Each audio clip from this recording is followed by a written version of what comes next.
Pleasure is all ours, trust me.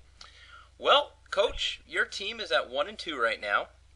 The bright spots have been quarterback Aaron Rodgers and tight end Jimmy Graham, who both are the fifth best player at their respective positions. You've also, though, had some guys that have been not performing really too consistently. How do you feel about your squad so far this year? I feel pretty good. Obviously, Rodgers is perfect, as I anticipated. Jimmy Graham, who I've known since his college hoop days, has been pretty solid.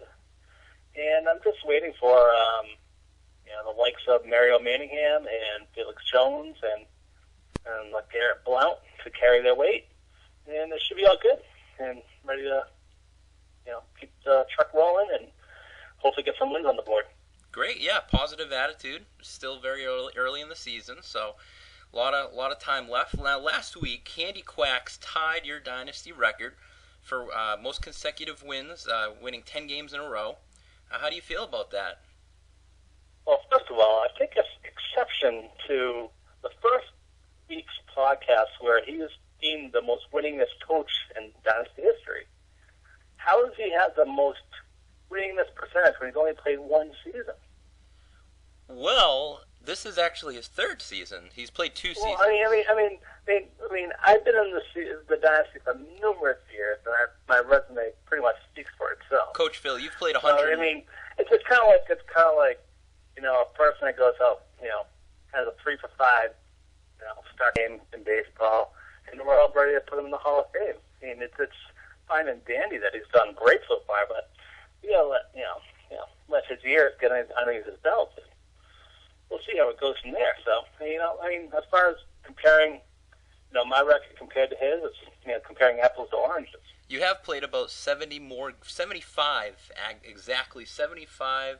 more games than Coach Zach Palucha. So I certainly see your point, and I don't know what to say. I mean, I think we're going to have to ask Coach Zach about this and what he feels. But I think I understand your point. Moving forward, he's a good manager. I'll give him that. And whenever I play him each season, it is a difficult matchup. But we all have clunkers here and there. As I can attest, being the most disappointing team this year. He's bound to have them down the line. He lost last week, lost a winning streak, and who's to say that he might not have a losing streak now? It happened. It does happen. It happens to the best of us, doesn't it? It does. Your next game is going to be coming up here against reigning division champion and the division leader, the 2-1 Bubba Gump Shrimp. Looks like there you got a slight edge over you. Vegas put out the spreads the other day. It looks like you're a 6-point underdog as of right now.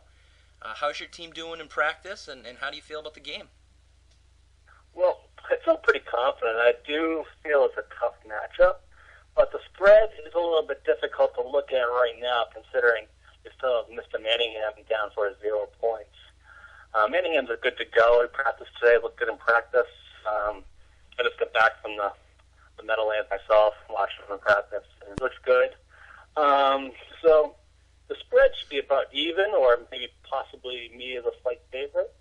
But I was also banking on Stafford being hurt for this game, so that's not going to help me, my cause. So I have to wait for another week. Yeah, it looks like Stafford's a go for Bubba Gump, so full hands on deck. Next up, we're going to go ahead. Coach Phil, as you know, the Dynasty has fans all around the world. So we're going to go ahead and open up the Dynasty mailbag. It's time to open up the Dynasty mailbag.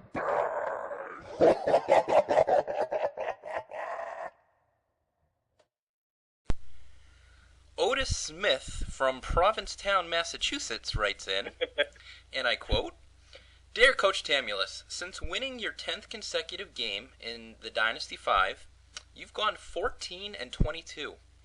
Do you think this moment in time was a turning point for your franchise?"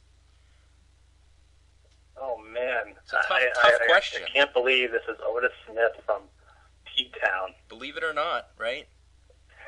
This can't be the same Otis Smith that wore number 45 for the Patriots, Super Bowl winning Patriots. You mean the one that blew Super Bowl 31 when he gave up the 99-yard touchdown to Desmond Howard? Yeah, you Willie Big Play Clay was a big part of that. You bite your tongue. You bite your tongue about Willie Big Play Clay. I feel this is a fake name, so imposter. I feel this is an imposter question. So I'll answer it anyways. You know, it's one disappointing season, maybe rolling into a couple of there. You know, it's bound to happen. You know, he has strikes and gutters, ups and downs.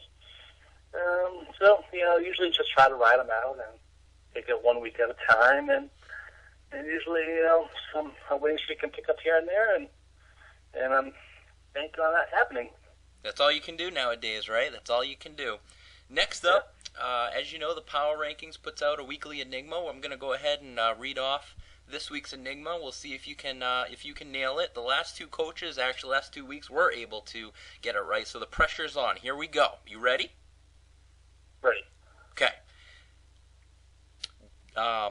Dustin Pedroia for Rogaine, Jerome Simpson for Dare, and Chris Henry for life insurance.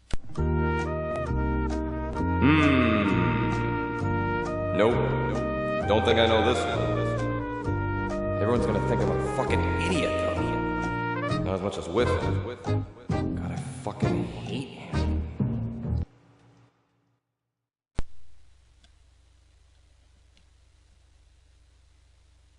All right. I like the way Yellow Peril was saying so last week, so I'm going to try to break it down like he did. Let's see here. Dustin Pedroia. We all know he's, you know, short man syndrome. He also is losing his hair relatively quick. And let's see here. So Rogaine probably wouldn't work for him, or so way past the boat on that one. Or let's move on to Jerome Simpson and Dare. As we know, Jerome Simpson got caught with around 8.5 pounds of weed. So that's obviously not good. But didn't get arrested, though.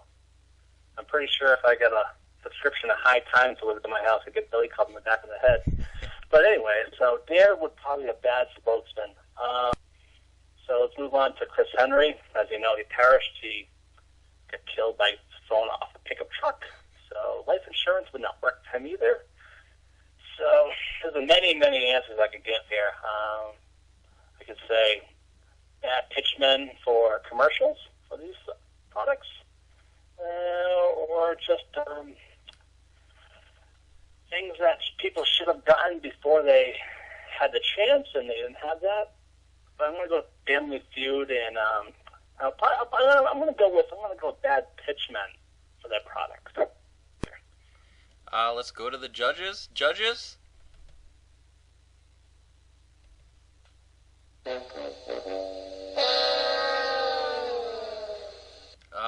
Sorry, I don't think it was close enough. You're right around the right answer. The correct answer is endorsements by athletes which are doomed to fail. So you would I was along the right lines of pitchmen. I mean, You know what, Coach? I'm gonna give you a chance because that was so close. You were hovering right around it. You're foreplaying right around the actual area. So let's give you a bonus question. All right. Yeah, it's all about the foreplay. It's all about the foreplay nowadays. Bonus question. Here we go. Can you name the person who said the following? There was no foul on the play. It was not a hold. The defender was just overpowered. It must have been the Radio Shack equipment. I apologize. I was hoping the audio was going to be a little bit clearer than what just happened. I heard San Francisco somewhere in there. I was expecting that part. All right, what I'll do is I'll just say one word. Overpowered. Oh, Ed Hockley. Bang! You got it. All right. Can I go for even more foul points? Sure. Who was the man overpowered? Oh, I don't even know. That would be the linebacker we don't speak of, and Chad Brown. Ugh. Chad Brown. Yeah, I had to put a temper on the podcast. I'm sorry. That's okay. That's okay. Well, Coach, I appreciate your time, and I wish you good luck against Bubba Gump this week. And it was a great having you on, and maybe we'll see you again later on. Sounds good. Oh, can I get a couple plugs in?